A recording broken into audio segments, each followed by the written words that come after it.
Chapter 84, Stealing Foundation Part 4. The countless layers of colorful defensive barriers were quickly broken through by the explosion like a sharp blade going through paper. As for Wang Lin, because he was very far away and the zombie was mainly targeting Teng Li, the shock wave didn't affect him much. When the waves arrived, he calmly took out a piece of jade and threw it in front of him. The jade immediately cracked and released a yellow gas that surrounded Wang Lin.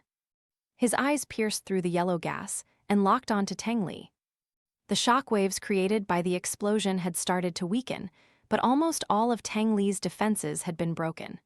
When the last layer of defense broke down, Teng Li pointed his finger at the zombie, ordering his great sword to stop its attack. At the same time, Teng Li quickly backed up 50 meters. He had already developed a deep fear of this zombie. If it wasn't for the fact that he had so many treasures, he would have already died. It has to be said that even though the zombie's green core's explosion wasn't as strong as a normal core's explosion, it still took Teng Li's late-stage foundation establishment cultivation with a ton of treasures to barely resist it. He was completely terrified that the zombie would throw out another green core like that. He had already lost all his urge to kill Wang Lin and only wanted to escape.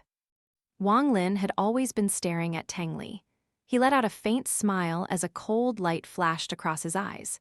He raised his right hand before him, put two of his fingers together, then gently pushed forward. Suddenly, a green light flashed, and Teng Li felt pain striking his back as he was backing up.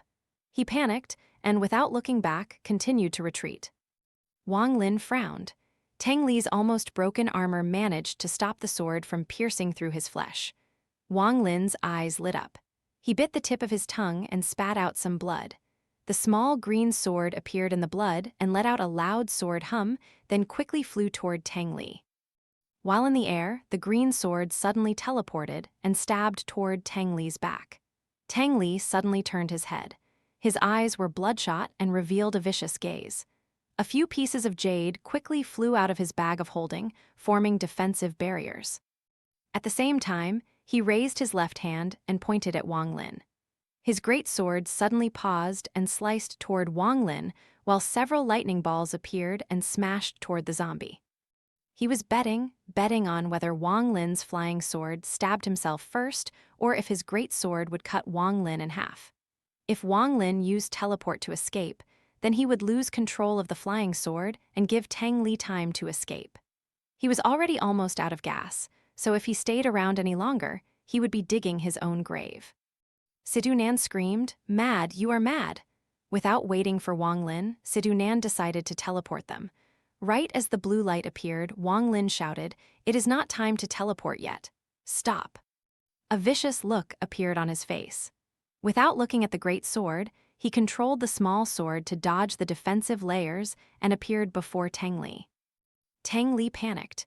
His great sword was already half a meter above Wang Lin's head. A stream of blood flowed from Wang Lin's forehead. Wang Lin didn't even bat an eye as he grinned and said, "Die." The green sword flashed. It pierced through the armor and Teng Li's body, followed by a trail of blood. At the same time, Sidhu Nan used teleport. A blue light flashed as Wang Lin's body disappeared under the great sword and appeared before the bloody Teng Li. The great sword smashed down and created a deep rift in the ground. Wang Lin ignored the blood on his forehead, knelt down, and put his hand on Teng Li's body. Sidhu Nan knew what Wang Lin was thinking. The heaven-defying bead suddenly lit up, and a stream of energy flowed from the bead into Teng Li. Teng Li's body quickly froze into an ice sculpture with a terrified expression on his face. All of this happened in a short period of time. It happened so fast that the zombie didn't even realize what had happened.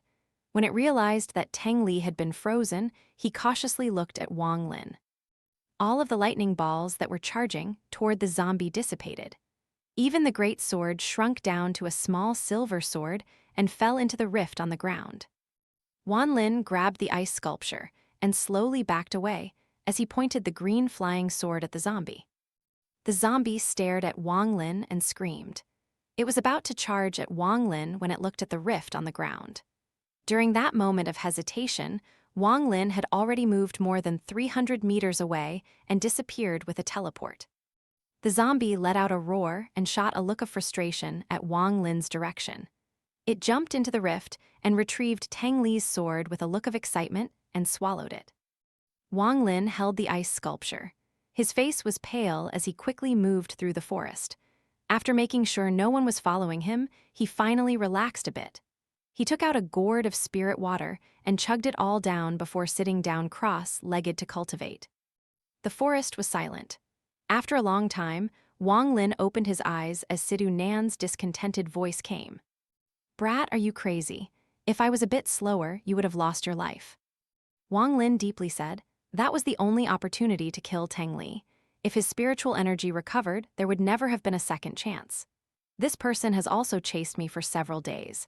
If I let him live, he will be a nuisance in the future, so I decided to take the risk." Also, the speed of the great sword depended on how much spiritual energy he had left in his body. Back then, he was almost out of power, so he couldn't have been faster than my sword. Sidhu Nan was silent. He found himself feeling as if he had just got to know the real Wang Lin. After a long time, he said, "You are qualified now. With that state of mind, you can establish your own sect in this cultivation world." Sidhu Nan's voice was no longer filled with arrogance, but with a bit of respect. If it was himself in that situation, he wouldn't have dared to risk it. Wang Lin didn't speak, but stared at Tang Li, who was trapped in ice. His eyes lit up and he said, "Is it fine to steal his foundation?" After hearing Wang Lin's question, Sidhu Nan replied, "It's completely possible. He is at the late stage of foundation establishment, so if you use him to break into foundation establishment, your cultivation level will rise faster than normal. Also, you will receive a bit of his talent, so your own talent will increase. This kid is already so strong at this early age, so his talent must be amazing. Haha, this time, you got something good from your gamble." With that, Sidhu Nan explained the chant and the process of stealing foundation again. It wasn't until the sun went down that Sidhu Nan finished. Wang Lin spat out the green sword and stabbed it into a giant tree nearby. After carving a hole in the tree, Wang Lin jumped inside with Tang Li. He didn't put away the green sword, but had it float around him. The hole wasn't large and was very moist, but Wang Lin couldn't be bothered by that now. He washed his wounds on his forehead with spirit liquid before he started to cultivate. In the morning of the next day, Wang Lin opened his mouth and spat out a mouthful of spiritual power that turned into mist. Wang Lin didn't stop as his hand formed seals and shot out a blue light. The moment the blue light entered the spiritual energy mist, it started to move like boiling water as it shrunk and expanded. Wang Lin's expression remained calm as he kept moving his hand and shot blue light into the spiritual energy mist. As more blue lights got shot into it, it started to shrink and expand even faster. Immediately after, he moved his right hand and grabbed Tang Li's body. Sidhu Nan melted the ice without Wang Lin even asking. In a flash, the ice crystal surrounding Tang Li disappeared. Wang Lin's eyes lit up as he pointed his hand at the spiritual energy mist. The mist entered Tang Li's body.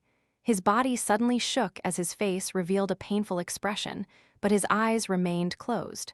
Soon, all of the mist entered Tang Li's body. Wang Lin took a deep breath as he revealed a serious expression. He bit the tip of his tongue, then drew a strange blood symbol with his hand. Wang Lin waved his right hand, and the symbol landed on Tang Li's chest. Tang Li's body violently quivered as his arms and legs convulsed and blood flowed out of his orifices. However, the blood didn't drip down, but converged together. Soon after, a crisp snapping sound came from Tang Li's body as his face turned red, and a strange shade of red appeared on his skin. Drops of blood seeped out of his skin. Wang Lin's expression became even more serious. Without even blinking once, he drew another blood symbol that landed on Tang Li's chest. Tang Li suddenly opened his mouth and let out a few miserable groans as all of the blood vessels in his body broke. Blood flowed out of his body and gathered in the air. In the blink of an eye, a giant ball of blood floated above Tang Li.